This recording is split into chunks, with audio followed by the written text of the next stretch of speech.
নাপাকি অবস্থা মৃত ব্যক্তিকে ভুলবশত জড়িয়ে ধরে কান্না করলে এর করণীয় কি?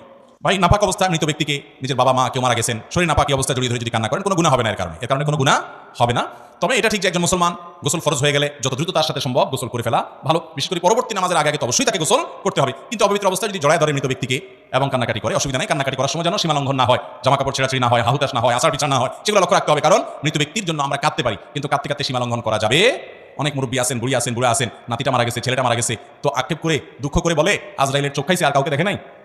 এরকম পাগলামো মার্কা কথা অনেকে বলে, কি বলে না, এগুলো সীমা লঙ্ঘন। ইমানদার আল্লাহর ফয়সালাকে মেনে নিবে, সন্তুষ্ট হবে। আল্লাহ রাব্বুল আলামিন আমাদেরকে বিপদে আপদে সবর করার তৌফিক দান করুন। আমাদের সবাইকে যেতে হবে, ইন্না লিল্লাহ, আমরা সবাই আল্লাহ, ওয়া ইন্না ইলাইহি রাজিউন। আমাদের সবাইকে যেতে হবে কার কাছে? আল্লাহর কাছে। কেউ আগে আর কেউ পারে, কষ্ট তো হবে। নবী করিম সাল্লাল্লাহু আলাইহি ওয়াসাল্লামের ছেলে যখন মারা গেছে, ওনার চোখ বেয়ে পানি পড়েছে। সাহাবায়ে কেরাম বলেন, ইয়া রাসূলুল্লাহ, আপনিও কাঁদেন? নবী সাল্লাল্লাহু আলাইহি ওয়াসাল্লাম বলেছেন, হ্যাঁ, এটা তো বিরহের বেদনার কারণে কান্না আসবেই। এই কান্নাতে দোষের কিছু নাই। কিন্তু যখন জামা কাপড় ছিঁড়ে ফেলেন, আসার বিচার করেন, মারা যাওয়ার পরে চিল্লা চিল্লা কান্নাকাটি করেন, এটাকে মাতম বলা হয়। নবী করিম সাল্লাল্লাহু আলাইহি ওয়াসাল্লাম বলেছেন,